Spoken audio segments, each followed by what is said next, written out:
Shalom, shalom. Shalom. It's the brother Kadash. It's the brother Kana. I want to start off by giving all praises to Yahweh, Ba'ashem, Yahweh Shai, Ba'ashem, Kadash. This camp is going to be on, well, this not this camp, but this little sit-down is going to be on interracial marriages, you know.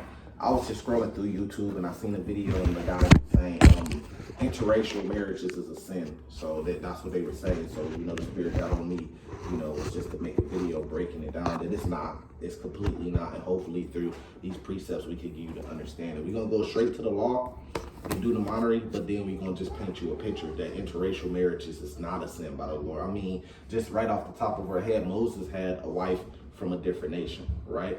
It wasn't a sin.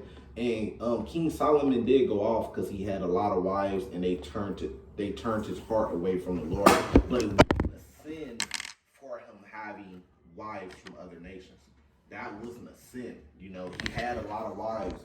He wasn't sinning by taking all these women to be wives. He was the most knowledgeable man on earth that, except for Yahweh Shai himself, but if you have ears to hear, right? But he had all that wisdom and knowledge, and you think that he just took all these wives at once? No, he took all these wives over time, and he wasn't going off or sinning by taking wives of the other nations. His problem came when he allowed them to turn their heart away from the Lord. You see what I'm saying? So we're going to go straight to the law, because pretty much that's all you need. That's the one hitter quitter right there to break this down, that we can marry women from the other nations, but it's just a way that you do it. Now, going back to King Solomon, I believe it talked about that, and I want to say it was First Kings, and it was saying don't give your seed into the other nations and stuff like that. The understanding of that is no, we're not going to give our seed or our sons and our women to the other nations to go follow them and follow their customs and marry into them. You see what I'm saying? That would make them Gentiles going into 1 Corinthians chapter 12. But we can take the woman and you're almost like converting them. And we're going to read it. You're almost like converting them, but they're not Israelites. They don't have the promise, right, by seed. But you're bringing them into what we have to follow what we have, and then you could take them to be wives. So that's the way you do it. Just because it's saying don't give our seed into those other nations, right? It's not saying that we can't take those other nations' women to be wives. But no, we're not going to give our seed. We're not going to give our daughters to Edomites to become their husbands and stuff like that. Now, Deuteronomy chapter 12, I don't see how you get around this. This is clear cut. This is in the law. The law that the Lord gave to Moses and the Israelites is right here. Let's go. Deuteronomy 21. Yep. Deuteronomy 21, verse 10. When thou goest forth to war against thine enemies, and the Lord thy God hath delivered them into thy hands, and thou hast taken them captive, and seest among the captives a beautiful woman, and hast a desire unto her, that thou wouldest have her to thy wife. Then thou shalt bring her home to thine house, and she shall shave her head and pare her nails. Right, so when we go into our enemies, now our enemies, you could break that down in like Psalms 83. So our enemies there's only two ways to look at this law. One way is you could say the enemies is just other Israelites, and then you could say, look, you can't have interracial marriages, you only can marry Israel with Israel. But that would be incorrect because this is a law that's given to the whole Israel. You see what I'm saying? So who are the enemies? The enemies will be the other nations. I'll show you right here. If I could get to it. This is Psalms 83. This will be our enemies. The Bible tells you who our enemies is. And we know that Esau, Edom is our number one enemy, you know. But Psalms 83 verse 1. Keep not thy silence, O God. Hold not thy peace and be not still, O God. For lo, thy enemies, right, make the atonement, and they that hate thee have lifted up the head, and have taken crafty counsel against thy people, and consulted against thy hidden ones. They have said, come and let us cut them off from being a nation, that the name of Israel may be no more in remembrance. For they have consulted together with one consent. They are confederate against thee. The tabernacles of Edom, the Ishmaelites, the Moabites, the Haggernes, Gabal, Ammon, Amalek, the Philistines, and the inhabitants of Tyre. So it's in Ashur, and it keeps going. So these are our enemies, right? So when it says in Deuteronomy 21, you go to war against the enemies, go back to that point right there, and then keep going. Take captives. Probably first verse. Yeah. Verse 10. When thou goest forth to war against thine enemies, and the Lord thy God hath delivered them into thy hands, and thou hast taken them captive, and seest among the captives a beautiful woman, and hast a desire unto her, that thou wouldest have her to thy wife. To be a wife. So we won a war against our enemies. We took them captive. We took them down. And then amongst they women, these is a different nation. Like, just imagine, like the Edomite nation. We went to war with them, right? Which is going to happen. And we see one of their women, right? Keep going. Then thou shalt bring her home to thine house, and she shall shave her head and pare her nails.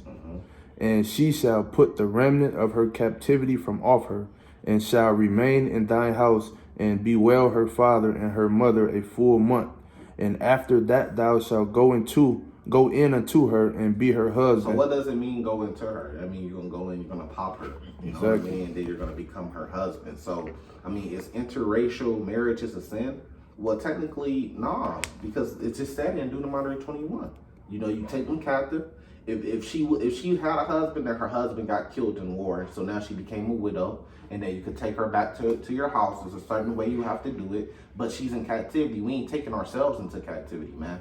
So this is talking about the other nations, and it said, look, you become her husband. Keep going. And she shall be thy wife, and it shall be, if thou have no delight in her, then thou shalt let her go whither she will, but thou shalt not sell her at all for money. Thou shalt not make merchandise of her, because thou hast humbled her. Right, so the difference between her and a Hebrew woman that you take as a wife, you can't let her go except for like adultery or fornication. But with this woman, you can let her go whenever you want to, whenever you feel like it. But you can't sell her because she still was your wife. But at the same time, we're going to have the other nations as wives. We're going to have them as concubines in the kingdom.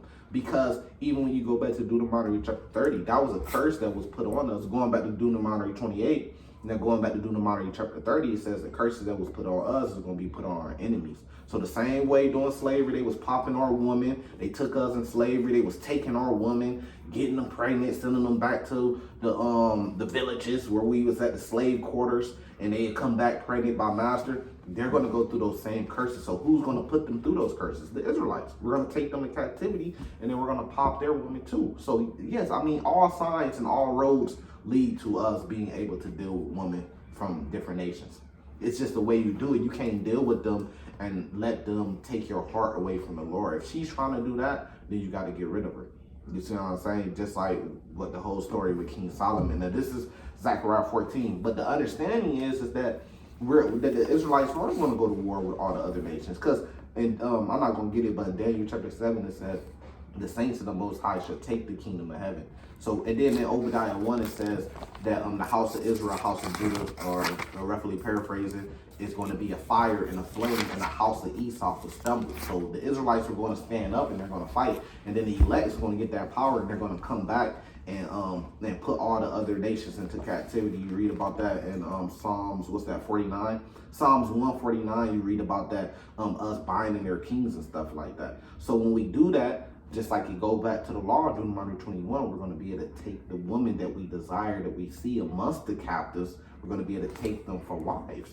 And it told you how we're going to do it, just like in Deuteronomy 21. So that's a cut right there for the whole interracial marriage is a sin. It's not. I get it. Brothers want to say, let's just stay to ourselves and not deal with the other man. I get it, but we got to go off the law, statutes, and commandments, because you can't tell who's really an Israelite for the most part unless you have spiritual discernment. So a woman could come looking like a Italian, you know, but she could really be an Israelite. You see what I'm saying? So you kind of got to go off the spirit at the same time. Now, remember I said that with King Solomon, he went off because he let his wives turn his heart away from the Lord. But how is that going to be possible when all nations are going to be in captivity under the Israelites, and they're all going to have to follow our law? So how can you get with a woman of another nation and she turn your heart away from the Lord, when in the kingdom, all these nations are going to have to follow our laws, statutes, and commandments anyways?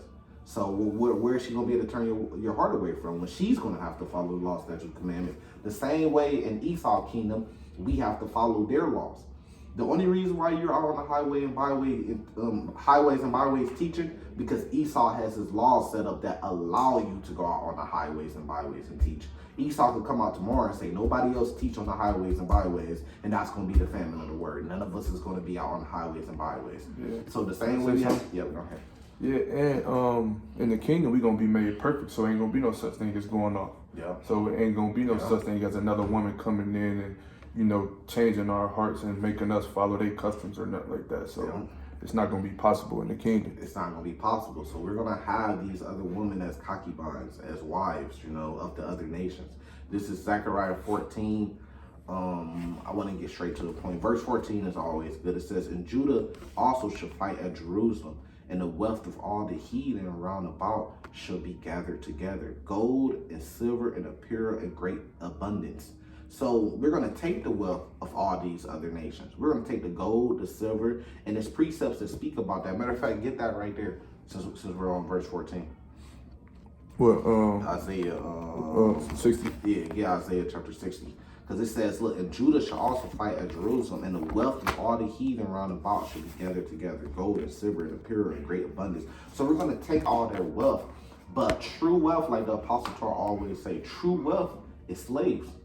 You know, so we're going to take them too, not just the money, the gold and everything, but we're going to take slaves too. You can read about, I'm not going to get it, but you can read about that in Amos chapter 9, starting at verse 11 and verse 12. You can read about that in Isaiah 14, starting at verse 1, 2, and 3. You know, we're going to take captives who we were captives of. You know what I mean? So when we take these other nations into slavery, going back to the law, Deuteronomy 21, there's certain things we could do. If we see a fine woman or a desirable woman, we could take her to be a wife of the other nations.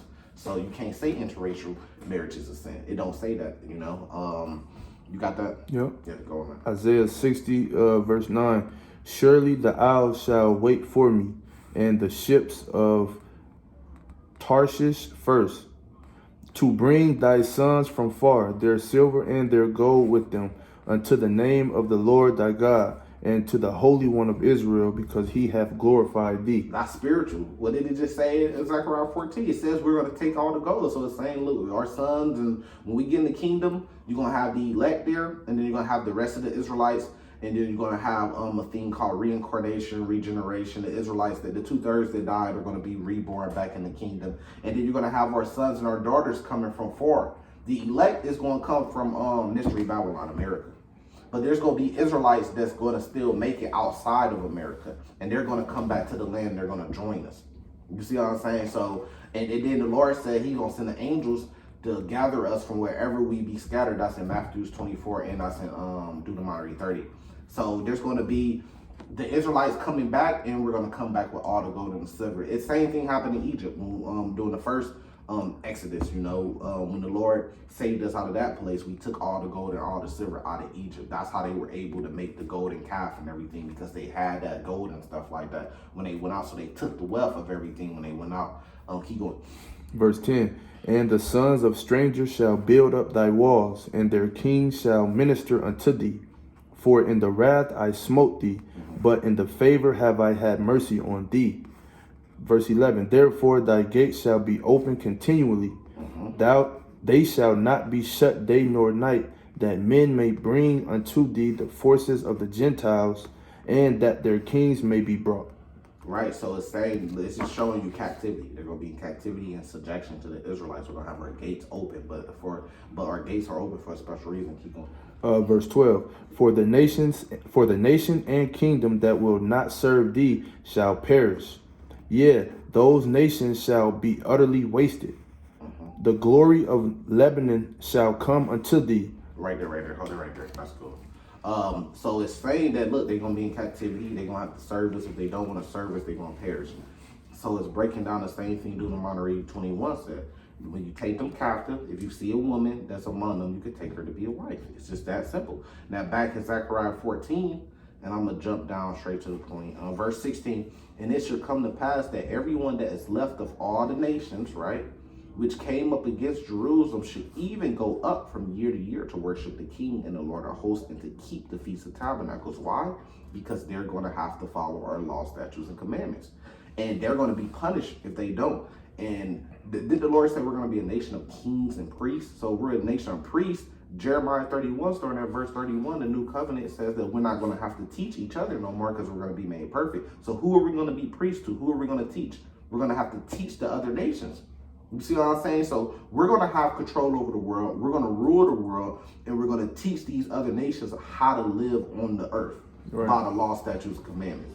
So we're going to implement our law, statutes, and commandments around the whole earth. Yeah. Everybody's going to be in subjection to them. We're going to govern the rest of the world. Right. Now, just because they have to follow our law, statutes, and commandments don't mean they're going to be saved or have the blessing of the kingdom or the rulership. The same way we have to follow Esau's law, statutes, and commandments, right? Mm-hmm. But that don't mean that we rule America. That don't mean that we're the ruling class and have to say, we're still slaves, we're still in captivity, even though we have to follow their laws.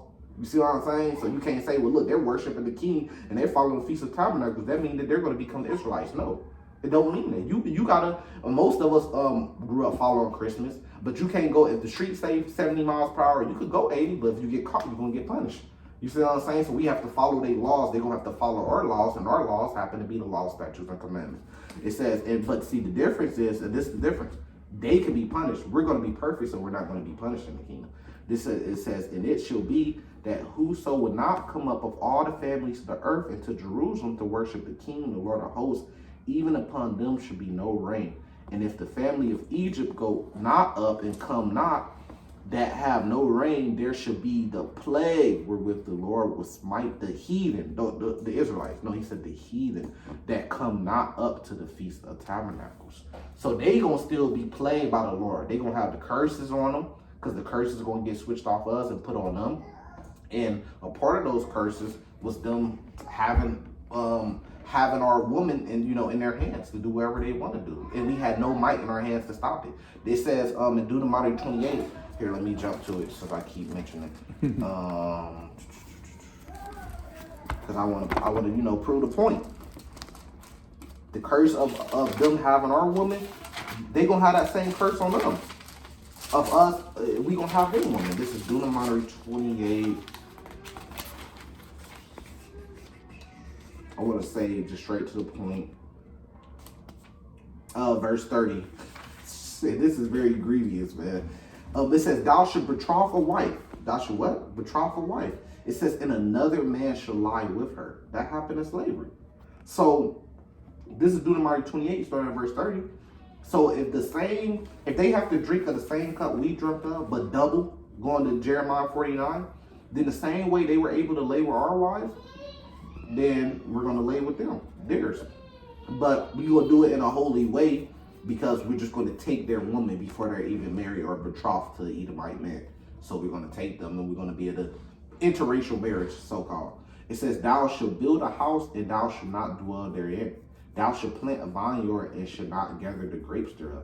Thy oxen shall be slain before thy eyes, and thou shalt eat thereof. Thy ass shall be violently taken away from thee, thy face, and shall not be restored to thee. Thy sheep shall be given into thy enemies, and thou shalt have none to rescue them. Thy sons and thy daughters should be given into another people." And what was happening when our daughters was given into another people? They was hooking them up with their sons. They was popping them, taking them to be wives. It says, "And thy eyes shall look and fell with longing for them all day long, and there shall be no might in thy hand." We had no might in our hand. We couldn't stop it. There ain't nothing we could do about it. If you was a slave during the time of slavery, which we were because we were reincarnated, and your wife got took, and master took your wife and popped her, or took your daughter as soon as she hit like 16, 14, because they was getting them young, and popped her, ain't nothing you could do. You could yell, you could scream, you could try to fight, they'd whip you, they'd break you, and then they'd send your wife to another plantation and split y'all up, and there was nothing you could do about it. So it's going to be the same thing with Esau. He's going to have to go through the same cup. So yeah, we're going to be taking their wives and splitting them up, and taking their wives and shipping them across some other place, and a brother may take, and he never see them again. Yeah, we're going to be taking their daughters. I mean, that's one of the promises. This is the last precept in Revelations 21. Yeah, and you say, well, how can you take their wives? That's adultery, right? We're going to put them to death. When you put them to death, like he just said in Deuteronomy 21, when you go to war, right? If it was a woman that was married, her husband got killed in a war, then you took the nation as captivity, then you could take the woman to be a wife, because then she's going to be a widow. This is Revelations 21, straight to the point. verse 25. It says, and the gates of it shall not be shut at all by day, or there shall be no night therein. So our gates are going to be open. Going back to Isaiah 60, it tells you our gates are going to be open. And they should bring the glory and the honor of the nations into it, right? And who is the glory and the honor? Different artifacts, paintings, gold, silver, anything of glory and honor these other nations got, they're going to be bringing it to our gates to give it to us. And that includes women. The Moabites might have a beautiful Moabite woman, and she grew up and she was just so beautiful. And the father might bring her to the gates to give her to an Israelite man to be a wife. Why? Because that's enormous wealth for him and his family. If he could get his beautiful daughter, and he could get an Israelite man to take her, even though they're going to be in captivity, they might have a lighter captivity because now that's your wife and that's your wife's family. You see what I'm saying? She's going to be able to, get some of the good things of being a wife to an Israelite man. And the Israelite men are going to be the most sought after and desired men on the earth because we're going to have the power. Women follow power. You see what I'm saying? So we're going to have the power. So all the women, the Moabite woman, the Ishmaelite woman, the Edomite woman, they're all going to want a Hebrew Israelite man because we're going to have the power in the kingdom. You see what I'm saying? So, and the same thing with their families. Fathers are going to be bringing their daughters, their beautiful daughters, to our gates to try to offer them up to get married to a Hebrew Israelite man. So how do you say interracial marriage is a sin? When we just pulled many precepts all throughout the whole Bible, breaking it down that we're going to take these other nations' women to be wives and concubines. So hopefully this has been edifying. With that, I'm going to say salvation to the elect. Shalom. Shalom.